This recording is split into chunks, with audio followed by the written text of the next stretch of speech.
Yogena chittasya padena vacham malam sharirasya cha vaidhigena yopakarottam pravaram muninam Patanjalim pranjaliranatosmi stuve Patanjalim vyasam shankaram cha munitrayam kartra sutrasya bhashyasya kramat vivaranasya cha.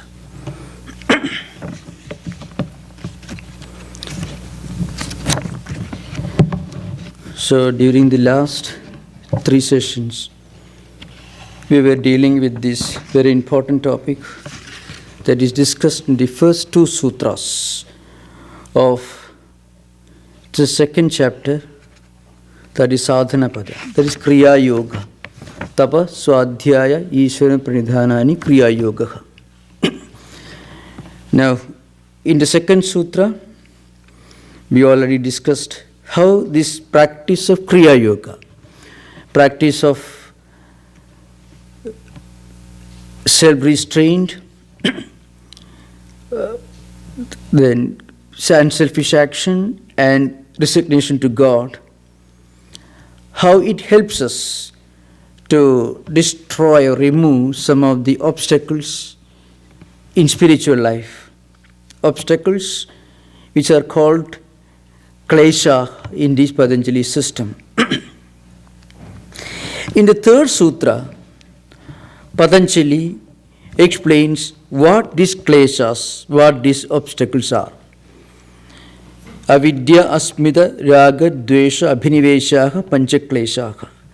These 5 obstacles in the practice of yoga. In a way, these are the obstacles that we start confronting the moment we start spiritual life. The moment we start thinking of a higher value in our life, when we start thinking, well, there is something other than working 24 hours of the day for money, for wealth and comfort, when we become exhausted and fatigued, and when we are forced to think of something higher and beyond, that moment, a number of obstacles start confronting us. This is very common. It is mentioned in all spiritual traditions, and you find them manifesting in the lives of all great spiritual teachers in all traditions. Now, here in the 3rd sutra of the 2nd chapter, Patanjali says there are 5 obstacles or afflictions, distractions that we have to face. They are, first, ignorance. Ignorance as to what we are.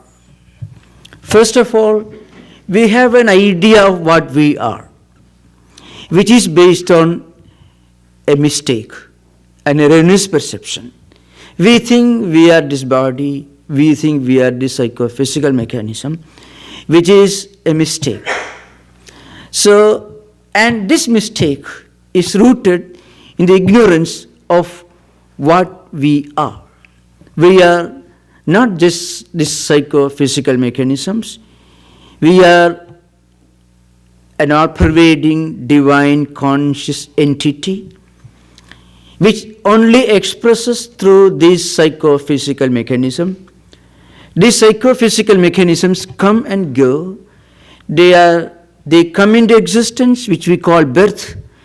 They live for several decades, which we call life, and they vanish at one point of time in future, which we call death. Instead of understanding what we are, we interpret this psychophysical mechanism for our true identity, for our true self. This is called Avidya. So Avidya has got 2 elements. First, it conceals our true identity. Again, it projects a false identity. They go together. This is also expressed in Vedanta, Avarana and Vikshepa. Every mistake has got 2 elements. The mistake is rooted in a wrong perception. That means the reality is concealed, the truth is concealed. And when the truth is concealed, in place of truth, we pursue a falsehood. So, instead of really understanding that we are the Atman or the divine consciousness, we mistake ourselves, we interpret ourselves to be something other than Atman, these perishable, momentary, psychophysical mechanisms which exist only for a few moments. I mean, in the totality of cosmic existence, human life is just a matter of a few seconds. So, this ignorance has got two dimensions. One, it conceals the reality.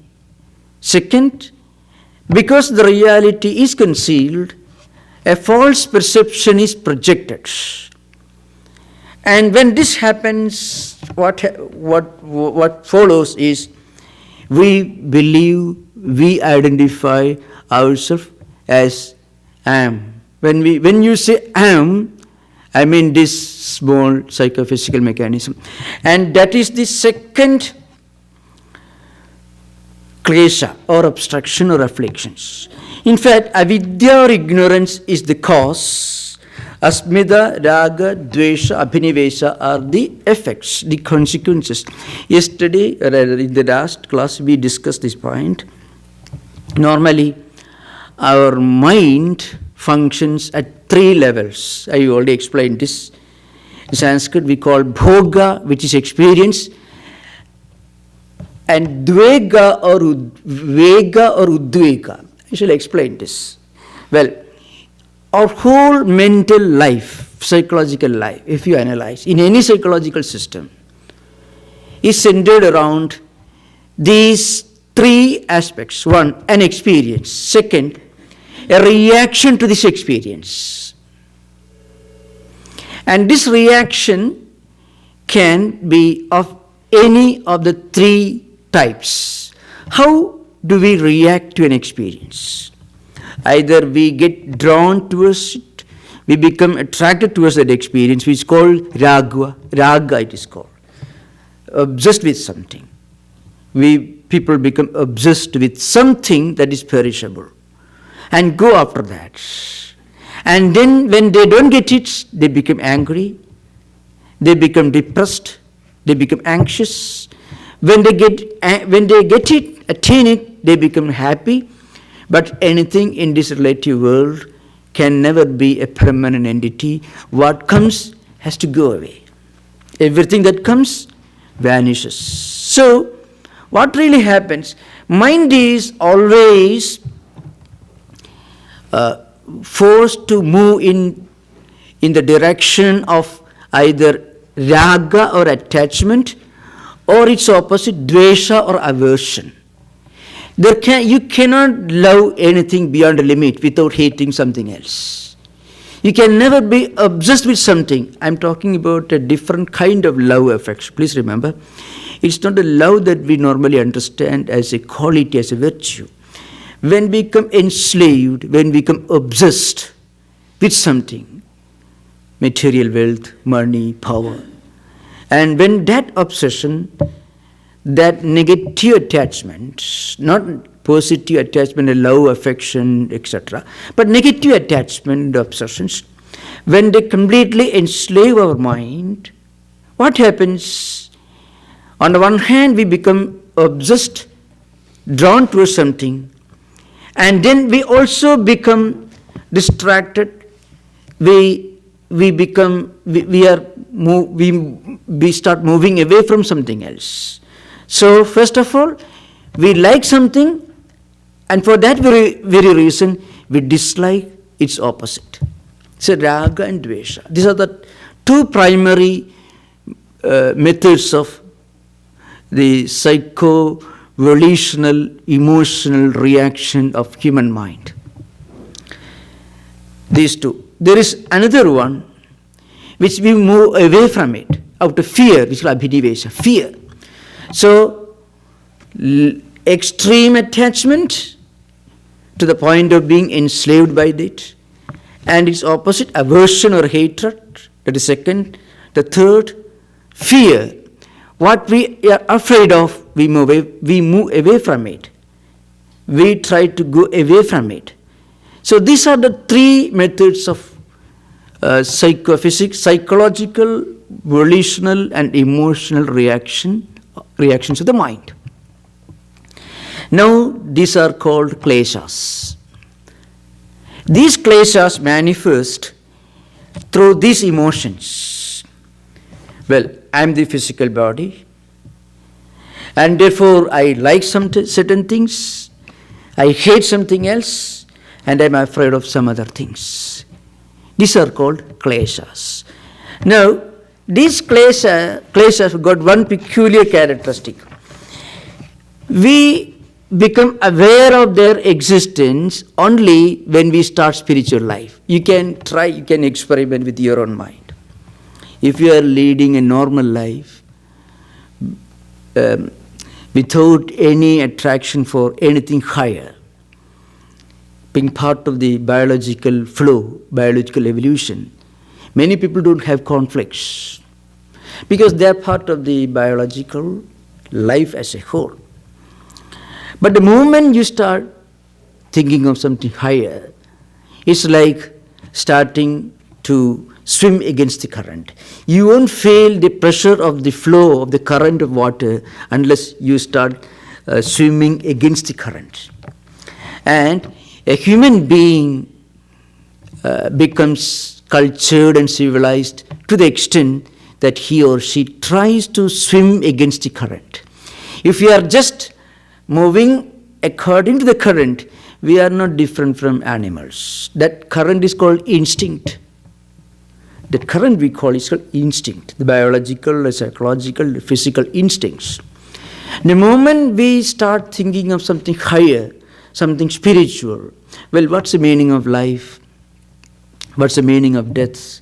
When the experience of death of near and dear ones happen in our life, when we lose something that we love, money, wealth, or whatever may be, at such stages of life, we may ask this question, well, what's the meaning of all this? But very often we forget that. We go back to the habit of swimming according to the current. But those who take to spiritual life have to face these obstacles.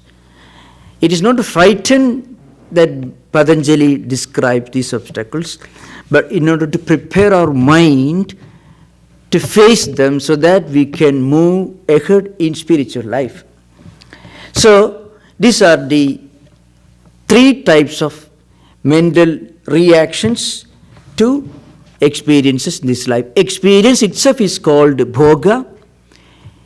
Klesa is the result of our emotional or volitional reactions to these experiences, which may be in the form of extreme liking or extreme dislike or fear. What we like, we get attached to that. What we don't like, we hate it, or we move away from it, which is called abhinivesha. Now, it's called bhaya sometimes. Now, interestingly, Patanjali, not in this chapter, but in some other chapter, deals with similar obstructions. So, as I mentioned earlier, the text that you get in the bookstore has got 4 chapters. The first chapter deals with concentration, which is called samadhipada. The second chapter deals with means and methods, which is called sadhanapada. The third one deals with the consequences, the supernatural powers, the mental faculties that you accrue as a result of practice of yoga, which is called vibhudipada. And the fourth one is, of course, kaivalyapada. So samadhi, it is concentration, means, methods, which is second pada, supernatural powers, third pada, and fourth one is kaivalya, moksha, liberation. Now, for the sake of convenience, to make it a little more orderly approach, I have made some alterations in the path. So that's why I first dealt with the 15 sutras of the first chapter, and then I came to the second chapter, the first sutras. Now, Patanjali deals with the same topic in another chapter, in the Samadhipada, which I am going to deal with. So those who have got the book can take this 30th sutra, sutra number 30, Samadhipada, in first chapter, where he is dealing with the same topic, much more elaborately and psychologically very, very instructive. The same klesas, the same obstacles, the same problems which every spiritual seeker has to encounter are dealt with in a very rational, psychologically very sound manner in the 30th sutra of first chapter. So there he says, Vyadhi sthanya samsaya pramada alasya avirati bhranti darsana alabdha bhumigatva anavasthitattvani chitta vikshepaha te antarayaha. This is a Sanskrit sutra which I shall explain. So he gives a list of 9 obstacles, psychological obstacles. Very similar and very, very informative. In fact, if you discuss this particular sutra and the following sutra in connection with the second and third sutra of Sadhanapada, you will get a whole picture of why we face problems in spiritual life. Different kinds of problems. Sometimes we feel a kind of dejection. Sometimes we feel doubt. Oh, really? Is it really worthwhile to go to Vedanta Society and listen to Patanjali Yoga Sutras? Or is it worthwhile to read good books, spiritual books, or do spiritual practices? Am I really making any progress? It's all superstition. Suddenly the mind plays tricks. So all these are dealt with in a very scientific, rational manner by Patanjali. So 9 obstacles, psychological problems in the path of yoga are dealt with here. So we shall discuss this topic now.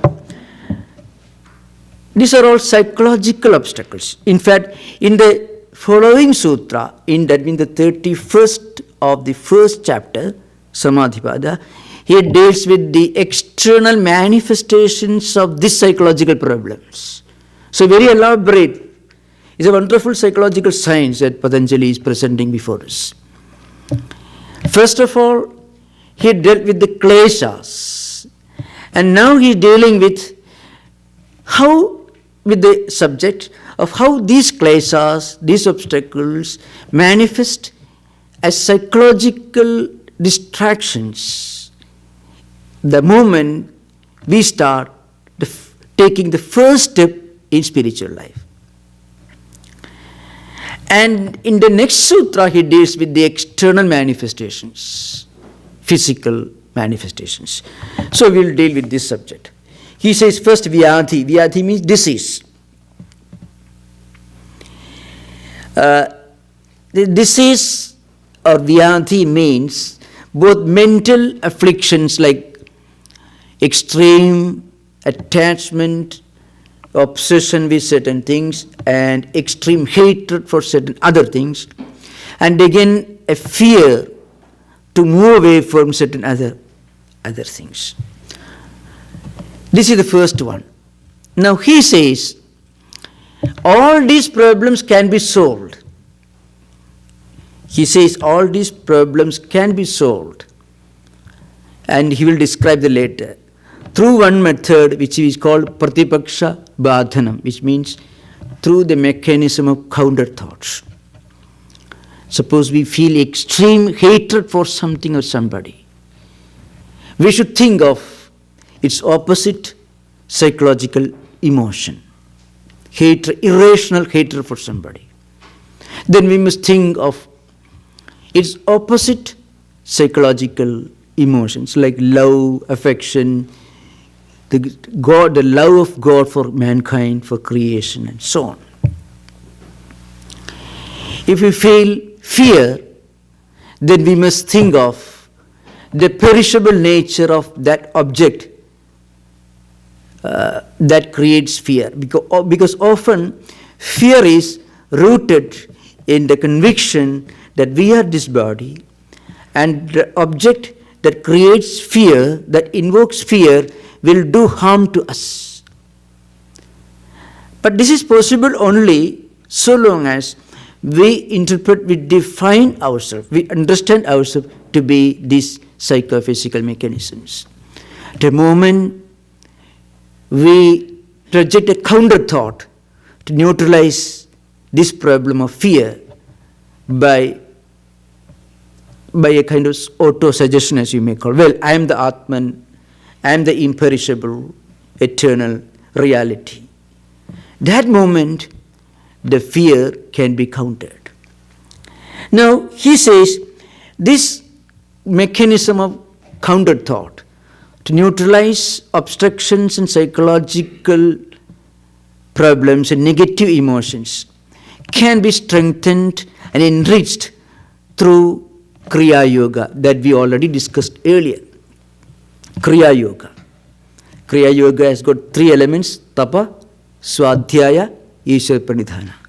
Tapa means spiritual practices with great concentration, taking vows, then reading good books, feeding the mind with spiritually enriching, spiritually nourishing food, mental food, psychological food.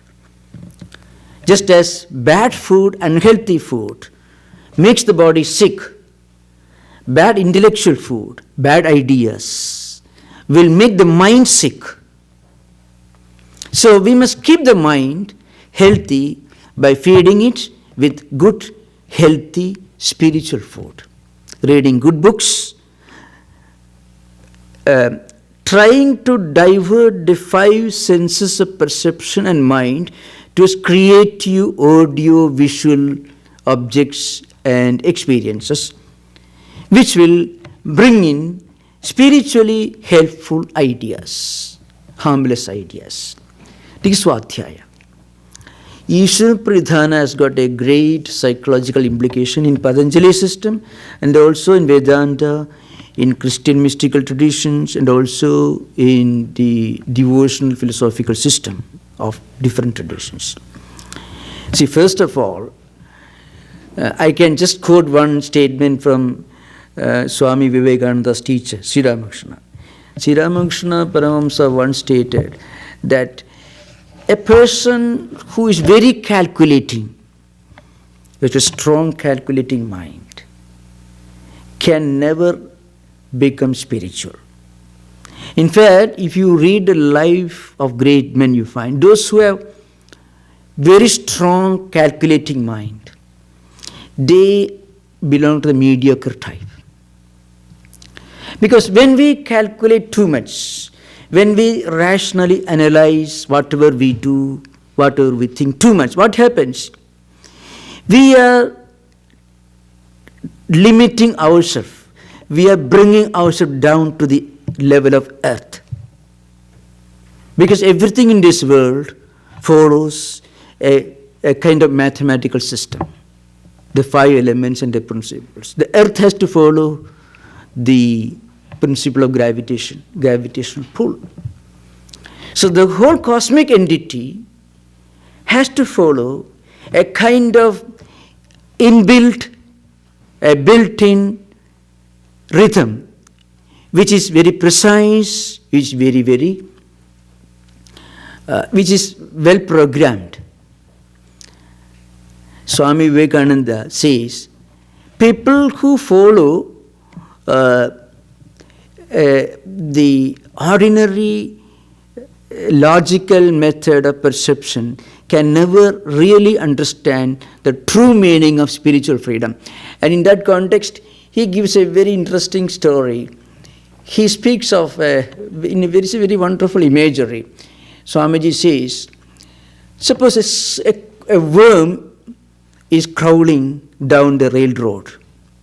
A small worm, very tiny creature.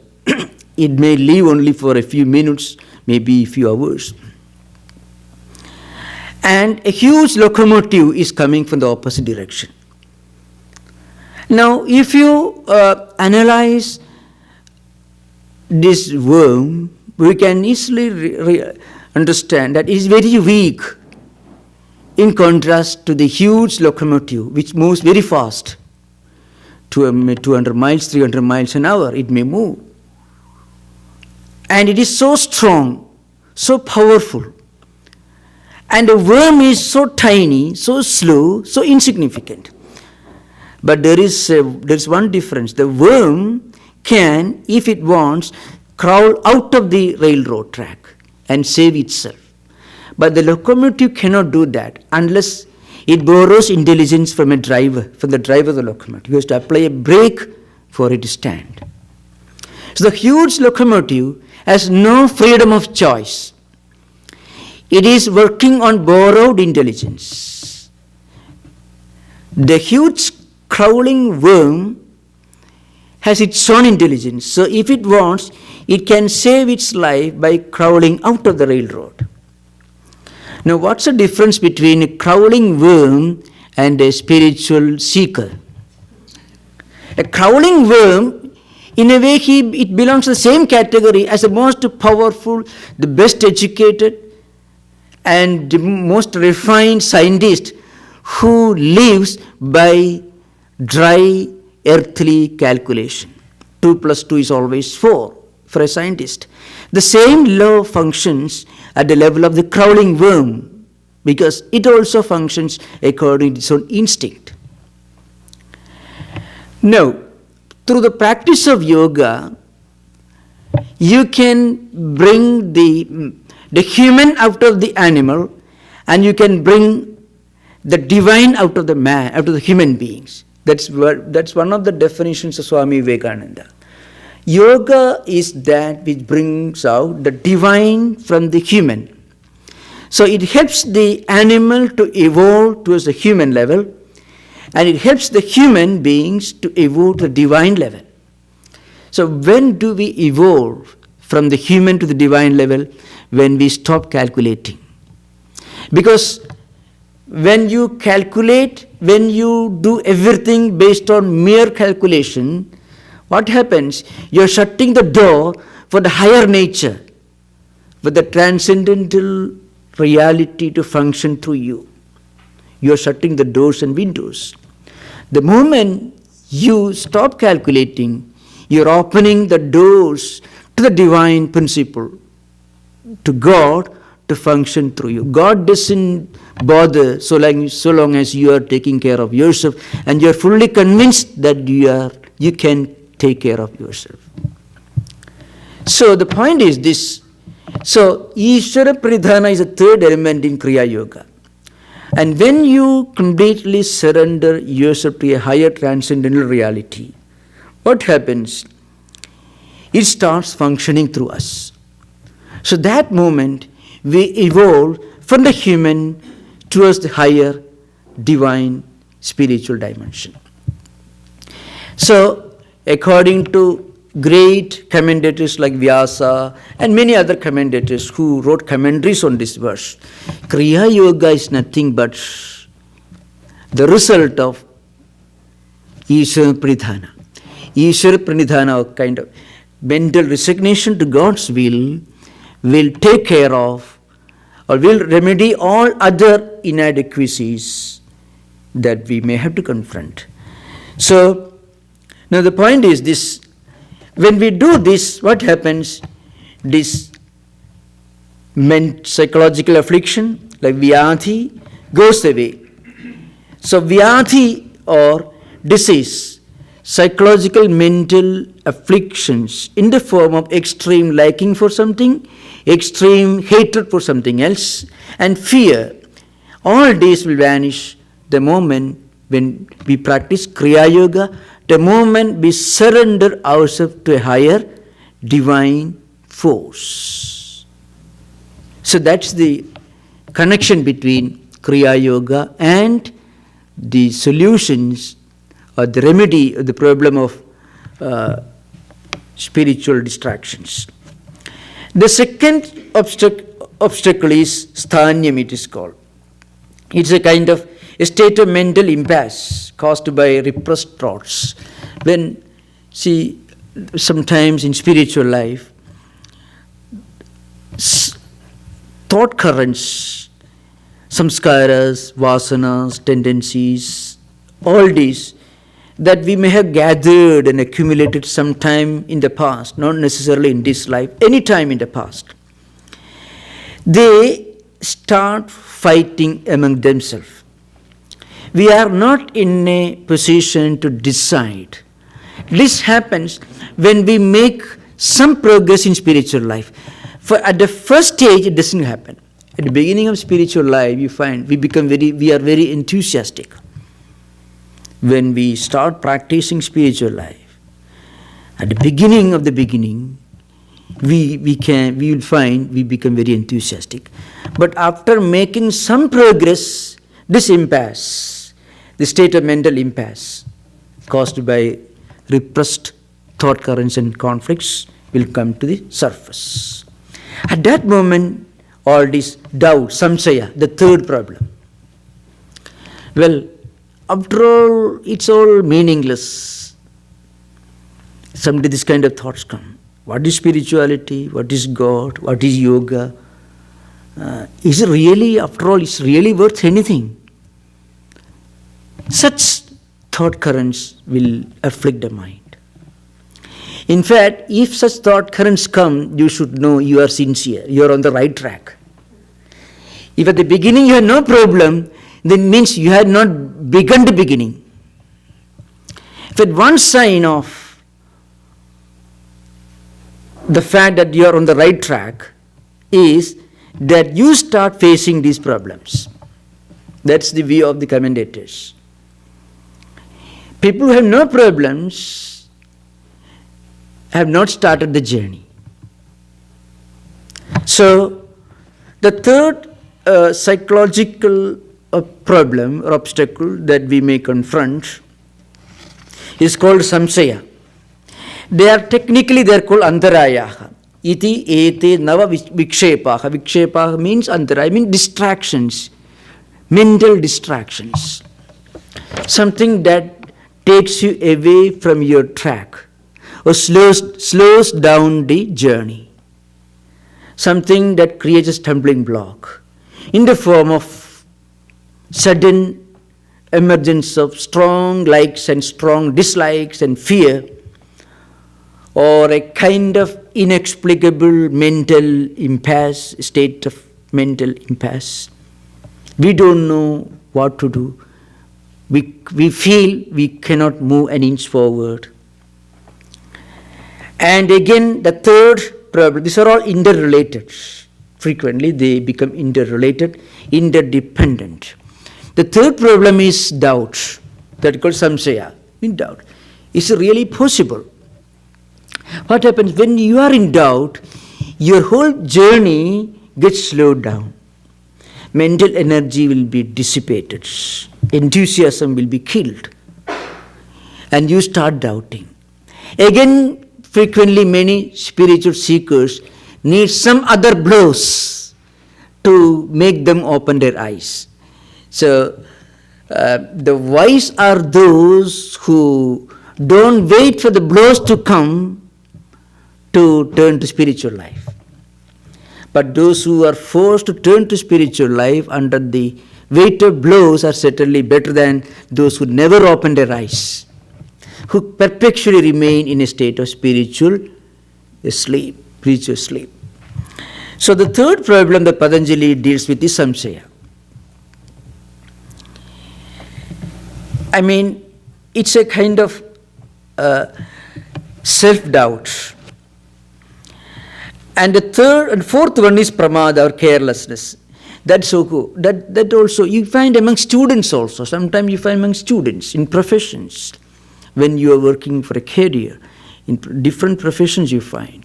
After making some progress, suddenly a kind of inner laziness and again carelessness, inability to judge, a kind of delusion, mistaking one for the other, all related to doubt. They all get mixed up. In fact, they are not independent of each other. They are interrelated and interdependent upon. The fifth problem is dullness, laziness, sloth or alasyam. That's what Patanjali says. Laziness. Again, this laziness may be caused by mental afflictions in the form of extreme likes and dislikes, fear or doubt, self-doubt. Self-doubt. I mean, a strong doubt in our own ability to make the progress, whether whether spirituality itself is genuine or not. So often, the commentators give one important remedy to this problem.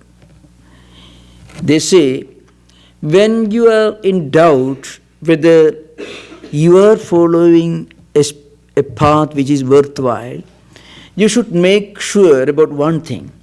You should never associate with those who increase your doubts. You should only associate with those who are fellow pilgrims in spiritual life.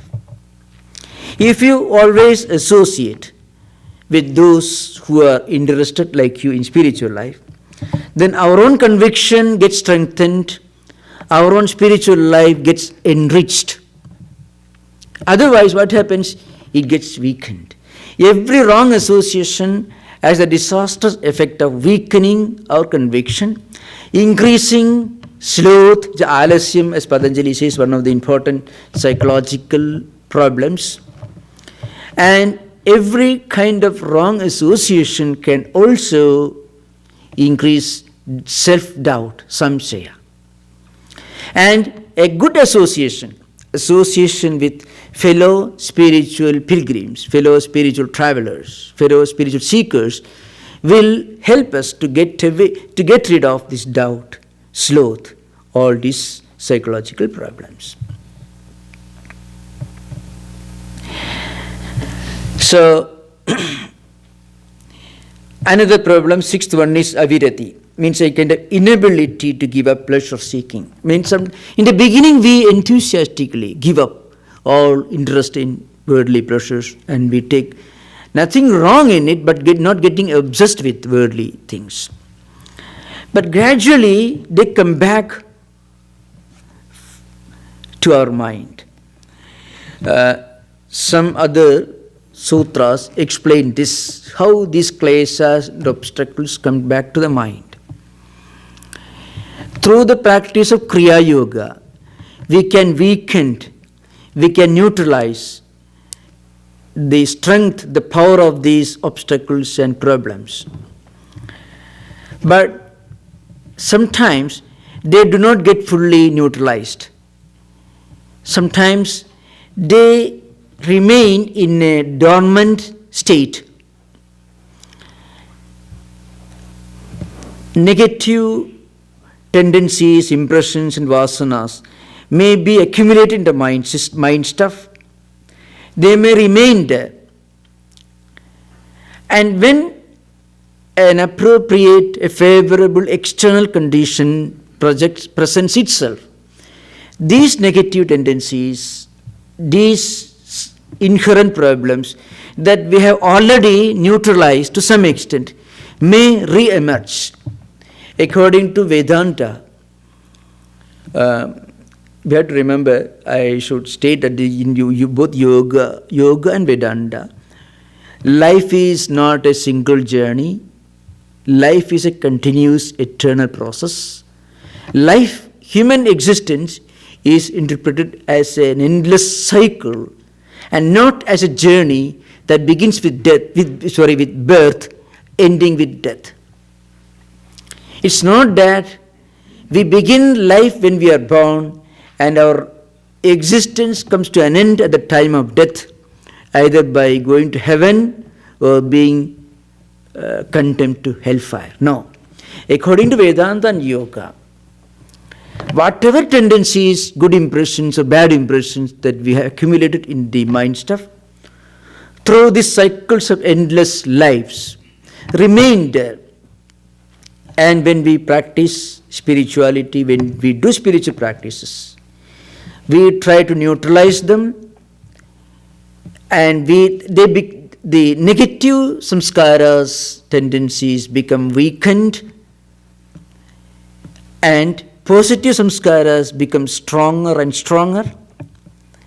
And when the external circumstances are favorable to spiritual practice, these positive samskaras will come to the surface and they connect, and we are able to continue our spiritual evolution.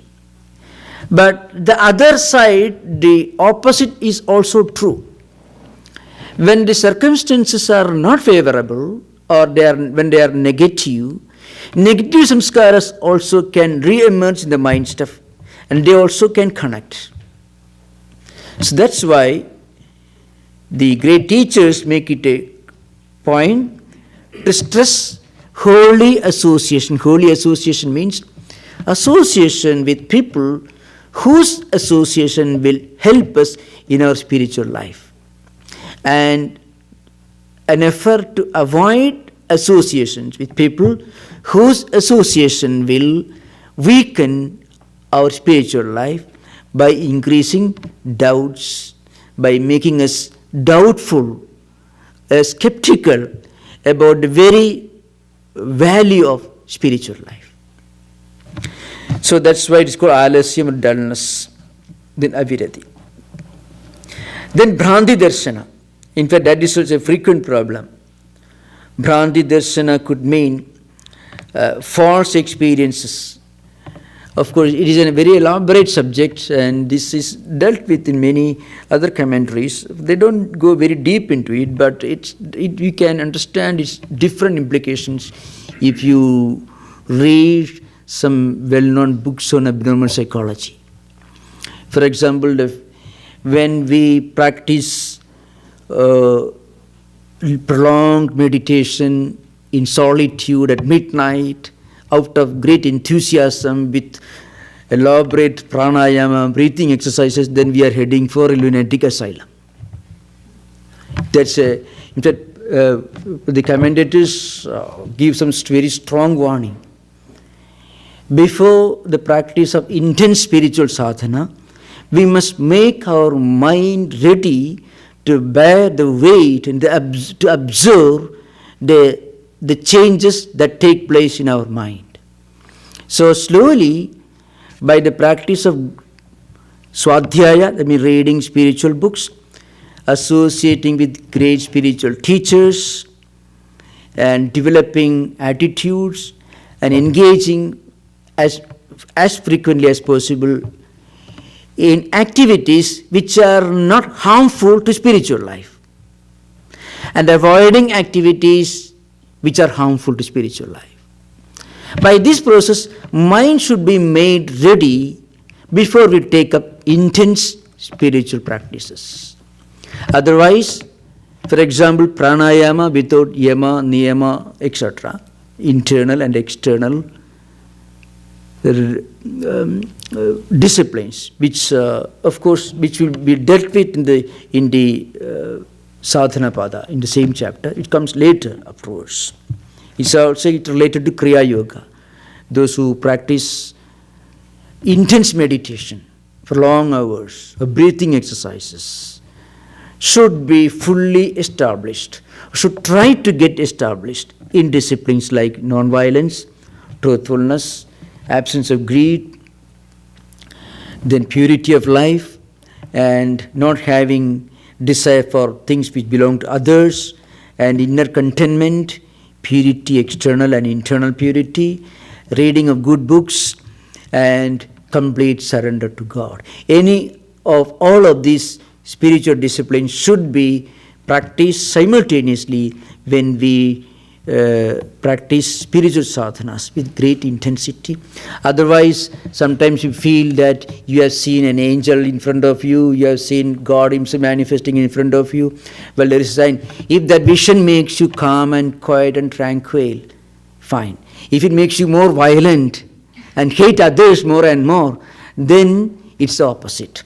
So that's why Swami Vivekananda made a very interesting, half sarcastic but very forceful statement, which is based on a bare truth in spiritual life. If somebody claims to be inspired and talks nonsense, reject him. This statement of Vivekananda. But suppose a person claims to have had some mystical experiences. And then he becomes depressed, hateful, mentally dejected, then you can be sure he is not on the right track. Whatever he may have seen, it may not be anything related to God or spirituality. So that's why the principle is, when we meditate upon God, the divine, then an element of godly divinity should manifest in our character. After what we deeply contemplate on, that will color our mind and that will influence our attitudes. The simple principle. Whatever we contemplate on, meditate upon, that will naturally influence our thought currents, our attitudes, and our behavior and character. So, through meditation, through spiritual practices, if we will perfect inner harmony, tranquility, peace, and a kind of inner joy, which is totally different from the joy associated with worldly achievements, worldly enjoyment. No, totally different. It's kind of inner divine joy, which is associated with great spiritual teachers. Then we are on the right track. That's why in the 12th chapter of Bhagavad Gita, Lord Krishna gives a long list of great devotees. And one very important characteristic of a great devotee, he says, Sandushta Sadadam Yogi Yatatma Dridhanischayah Mayarpida Mano Buddhir Yomar Bhaktas Same Priya. He is my dear devotee, God tells us. Who is he? Sandushtaka. He is established in a kind of inexplicable, inner, subtle, spiritual contentment within. That spiritual contentment is not related, not associated with attaining something in this relative world. Whatever we get in this world will be lost because nothing is permanent. So, if our joy is associated with getting something empirical, then that joy will become dejection or unhappiness when we lose that object. But this inner divine joy, contentment, that's one of the essential characteristics of practice of yoga, which Patanjali calls by an important technical word, chitta prasada.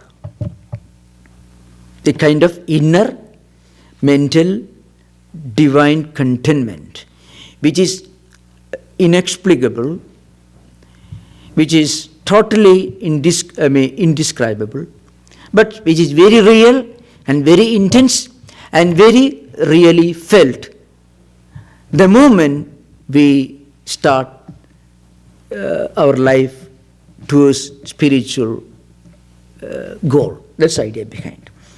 So its opposite is Bhranti Darsana, false experiences. It could be in the form of false ideas, delusional, or it could be in the form of false visions, could be illusional. It could be false thought currents. You see, kind of delusions of grandeur, prophet syndrome. Suddenly a man feels a god has appeared to him or her and given some special instructions. These are some of the classic examples that you find.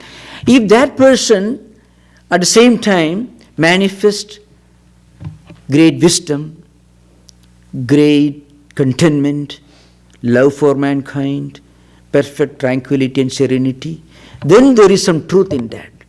But if it makes him violent and full of hatred for those who don't belong to his own tradition, then it is something else. That's why Patanjali calls Bhranti Darsana, a kind of psychological delusions or illusions. All these are associated with people who practice long, intense meditation in solitude at the beginning itself, or long pranayama or breathing exercises for long. It's called retention, it's called inner retention, it's called antakumbhaka. All can create delusions of reference, delusions of grandeur, and several other kinds of problems. It's called Bhranti Darsana. So, these are all sometimes called vipariyya in some other sutras. So now we will have interaction for about 5 minutes on the subjects discussed or in general. Okay.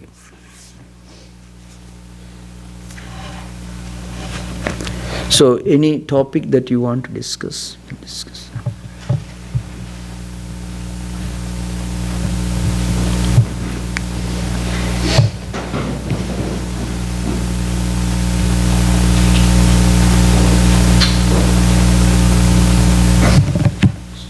Yeah.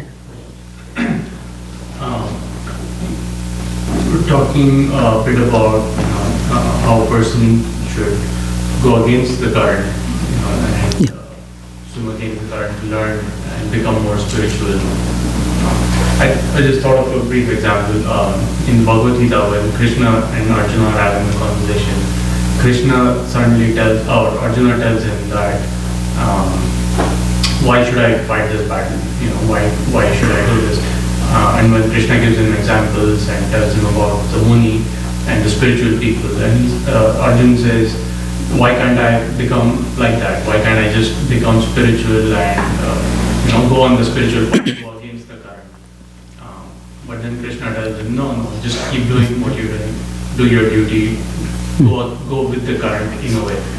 So then how do we make that distinction? Yes. In fact, the Gita, you take the whole context. Arjuna was really not a spiritual seeker. Arjuna was very much a man of the world. Arjuna was a very worldly minded person. He had come to the battlefield to fight because their homes, their property, everything was taken away by them by force, by the enemies. So Arjuna was getting ready to fight against the evil forces. They're all evil men, his enemies were all evil men. When Arjuna saw in front of him some soldiers like Drona, Bhishma, Karna, many of them were far superior to him. He could never have confronted them single-handed. So Arjuna became a coward. So remember, Arjuna's problem was not that he wanted to take to spiritual life. He was not a spiritual seeker. The Arjuna whom we meet in the first chapter and the second chapter till the 11th verse is not a spiritual seeker. He was just like a policeman whose duty is to do patrolling the streets, whose duty is to see that nobody breaks into another person's home.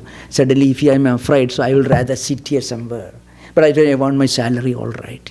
That's what Arjuna was. Arjuna was not a man of renunciation. Arjuna speaks the language of a man of renunciation. So in the context, Krishna tells him, Prajna vadamsa bhashasi. You talk like a wise person. But Arjuna was not a wise person. He had come fully armed to the teeth as a soldier.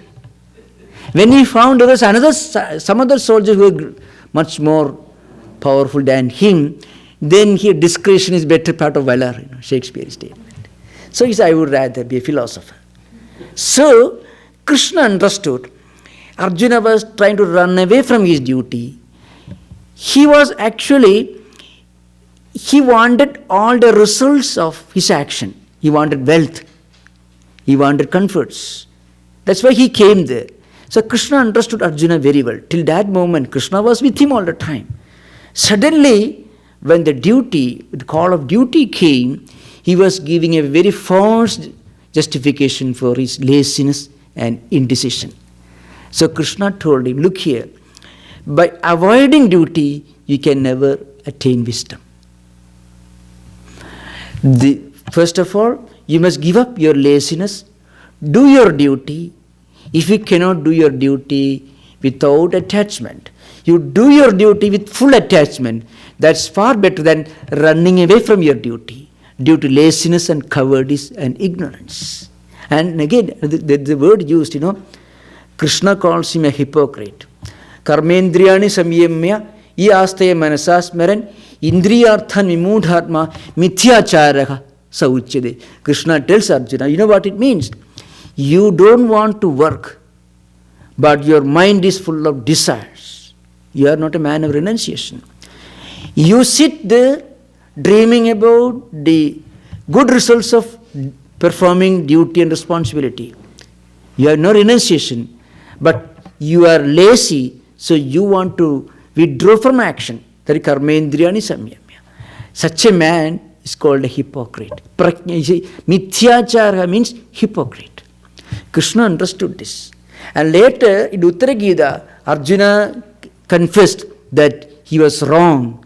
Arjuna was not like Buddha, who gave up his kingdom. Arjuna was not like Gandhi even. Arjuna was a man of the world, a very worldly minded person. All his life he was fighting. Only when he found it was a duty. See, policeman, a man who quarrels with all his neighbors, when he becomes a policeman, he says, I want to sit at my home, That's what Arjuna was.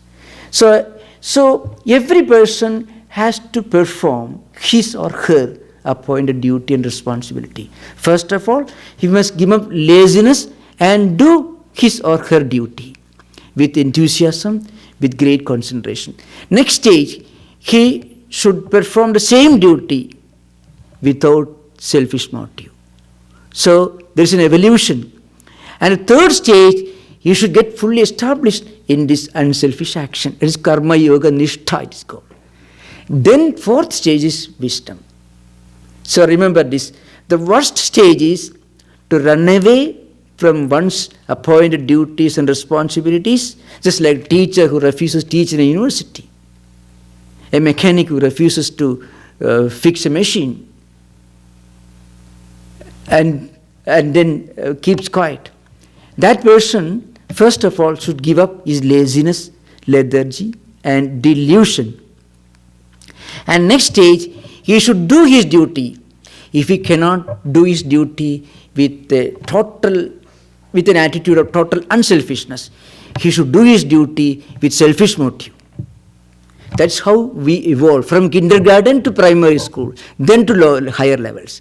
The third stage, he should do the same duty without any attachment, without any selfish motive, like the great karma yogis of the world. Fourth stage, he gets wisdom. So please remember, the picture of Arjuna that you get in the Gita from 28th verse, that's where Arjuna begins his conversation, dialogue. Drishtvaimam sajanam Krishna yusum samavastidam. Like that, Arjuna is a kind of symptom. It's called a description of withdrawal symptoms. That's what many of them write like that.